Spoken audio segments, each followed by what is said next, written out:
BNP স্থায়ী কমিটির সদস্য ও সাবেক প্রতিমন্ত্রী ডক্টর আর এ গনি চিকিৎসাধীন অবস্থায় রাজধানীর একটি হাসপাতালে ইন্তেকাল করেছেন। ইন্না লিল্লাহি ওয়া ইন্না ইলাইহি রাজিউন। তাঁর মৃত্যুতে শোক জানিয়েছেন বিএনপি চেয়ারপারসন বেগম খালেদা জিয়া এবং ভারপ্রাপ্ত মহাসচিব মির্জা ফখরুল ইসলাম আলমগীর। বাদ জুমা ধানমন্ডি ঈদগাহ মসজিদে এবং দুপুর 2:30টায় বিএনপি নয়াপল্টনের কেন্দ্রীয় কার্যালয়ে মরহুমের জানাজা অনুষ্ঠিত হবে। পরে তাঁকে বনানী গোরস্থানে দাফন করা হবে। ডক্টর আর এ গনি পরিবার জানান, বৃহস্পতিবার দিবাগত রাত 12:30টার দিকে স্কয়ার হাসপাতালে শেষ নিঃশ্বাস ত্যাগ করেন তিনি। মৃত্যুকালে তাঁর বয়স হয়েছিল 92 বছর।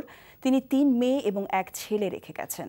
7 জানুয়ারি অসুস্থ হয়ে পড়লে প্রথমে বারডেম এবং পরে স্কয়ার হাসপাতালে ভর্তি করা হয়। পরে স্বাস্থ্যের আরও অবনতি হলে হাসপাতালের আইসিইউতে লাইফ সাপোর্টে রাখা হয়। রক্তচাপ কম এবং হৃদযন্ত্রের ক্রিয়া বন্ধ হয়ে গেলে রাত 12:30টার দিকে তাঁকে মৃত ঘোষণা করেন চিকিৎসকরা।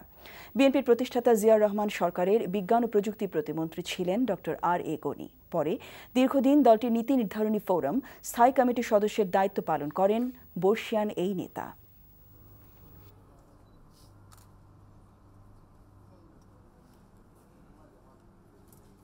হসপিটালে আসার আগে দিন উনি বলেছে এই দেশটা এত সুন্দর, এত রিসোর্সফুল, আমি অনেক কিছু করতে পারতাম, আমি আরও কিছু করতে চাই।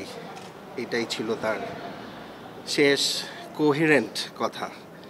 তারপরে থেকে আবার আর সংজ্ঞা ছিল না। আপনারা দোয়া করবেন, দেশবাসী সবার কাছে আমরা দোয়া প্রার্থী। ঈদগাহ মসজিদে ধানমন্ডি ওখানে